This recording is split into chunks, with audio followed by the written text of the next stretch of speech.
Growing up, I would love to eat empanadas. After church, I would go to a restaurant and I would get the crunchiest empanada.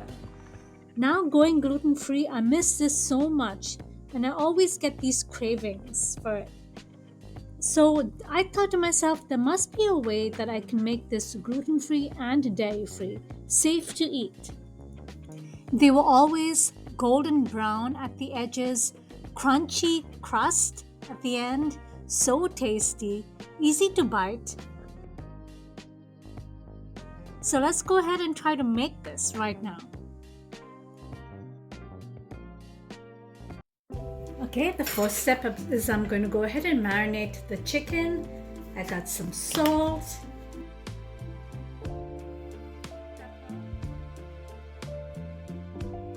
some chili powder, some turmeric, some ginger garlic paste, oil, some lime juice. Okay, we're going to mix this and let this sit in the fridge for about half an hour. Okay, now for the outer layer, I got the 2 cups of gluten-free flour going in. Add half a cup of rice flour, and rice flour will give it a little bit of a crunch to it too. You can do a half a cup of corn flour as well. So my gluten-free flour has a little bit of xanthan gum in it, so I'm going to go ahead and add some more. I'm going to go ahead and add 2.5 teaspoons of xanthan gum. Okay, then 1 teaspoon of salt. Avocado oil, a 1/4 cup of this. Add warm water to combine this. Okay, this is my dough. I'm going to go ahead and divide this into half. Then I will put each half in a plastic wrap and store it in the fridge. Cut 1 big onion and fry this.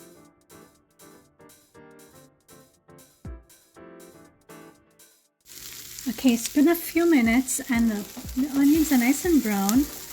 I'm going to go ahead and add the meat to this and fry this for some more time.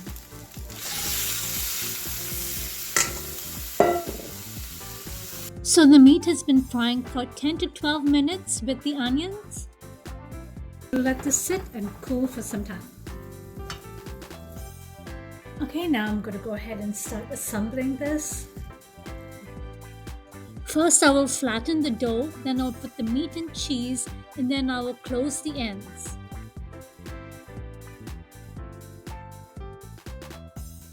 Okay, while the oven is preheating at 350 for 5 minutes, I went ahead and got a fork. I'm just going to go ahead and clamp the edges.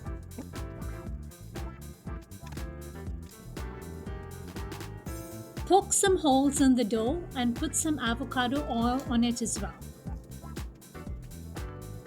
Okay, now I'm going to go ahead and put this for 350 degrees Fahrenheit. I'm going to put this for 25 minutes first, and then I'll see whether it needs an additional 5 minutes as well. Guys, so these calzones are out of the oven and I already ate some, but they're looking so good. Look at that. I took fried half already, but look at the insides.